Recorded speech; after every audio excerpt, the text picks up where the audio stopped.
दिल्ली में जब मेट्रो आई थी तो बहुत सारे ऐसे लोग थे, middle class, upper middle class, जिन लोगों ने अपनी अपने स्कूटर, अपनी अपनी गाड़ियां छोड़ के और मेट्रो से सफ़र करना चालू किया। धीरे धीरे मेट्रो में इतनी ज़्यादा भीड़ होने लगी कि कुछ लोग फिर वापस अपनी गाड़ी और अपने स्कूटर पे आ गए। अब जो लोग बसों में ट्रैवल करते हैं, अब दिल्ली में बसों की संख्या भी काफ़ी ज़्यादा बढ़ गई है।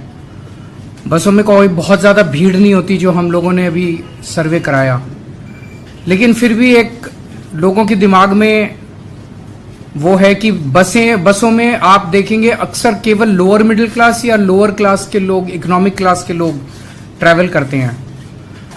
तो मिडिल क्लास और अपर मिडिल क्लास को भी अपनी अपनी गाड़ियां छोड़ के बसों में ट्रैवल करने के एनकरेज करने के लिए ये स्कीम लाई जा रही है, जिसके तहत प्रीमियम बसेस, लग्जरी बसेस, उनके एग्रीगेटर्स को लाइसेंस दिए जाएंगे, ताकि एक लाइसेंस होल्डर कम से कम 25 लग्जरी बसेस लेके आएगा और वो लग्जरी बसेस दिल्ली की सड़कों पे चलेंगी। ये लग्जरी बसेस सभी एयर कंडीशनड होंगी, कम से कम 9 सीट से ज्यादा होनी चाहिए, मतलब 9 सीट कम से कम। छोटी बस में 9 सीट होंगी, बाकी में बड़ी में और ज्यादा होंगी।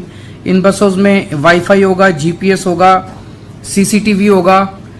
स्टैंडिंग अलाउड नहीं होगी, हर एक को सीट मिलेगी और सीट भी डिजिटली मिलेगी। आप अपनी सीट, ऐप होगा हर एक उसका, और आप उनके ऐप पे जाके अपनी सीट बुक कर सकते हैं, जो सीट चाहें। जैसे हम एयरलाइंस में बुकिंग करते हैं वो सीट बुक कर सकते हैं। पेमेंट्स केवल डिजिटल होंगे और वहां पे बस के अंदर आपको टिकट नहीं मिल सकती। ऐसा नहीं कि बस रुक रुक के जाएगी, और आपको केवल डिजिटल पेमेंट्स होंगी और जहां से आप कहेंगे वहीं से आपको बस पिकअप करेगी। इससे हमें उम्मीद है, बिकॉज काफी अच्छी अंदर आरामदेह बस होगी, कंफर्ट होगा, डिफाइंड टाइम होगा चलने का, पहुंचने का। तो हमें उम्मीद है कि बहुत लोग अपनी गाड़ियां छोड़ के इन बसेस में आएंगे और इससे दिल्ली की यातायात व्यवस्था बेहतर होगी, ट्रैफिक कम होगा और पोल्यूशन, एयर पोल्यूशन कम होगा। एक इस पॉलिसी की खासियत यह है कि इस बसेस का रूट हम डिसाइड नहीं करेंगे, इन बसेस का रूट मार्केट डिसाइड करेगी।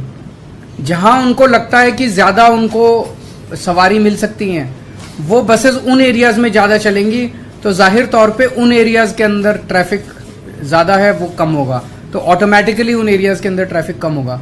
उसे जो भी रूट वो डिसाइड करेगा बस ऑपरेटर, उसे हमें सिंपल डिपार्टमेंट को इंटीमेट करना है कि मैंने आज से एक नया रूट चालू कर लिया।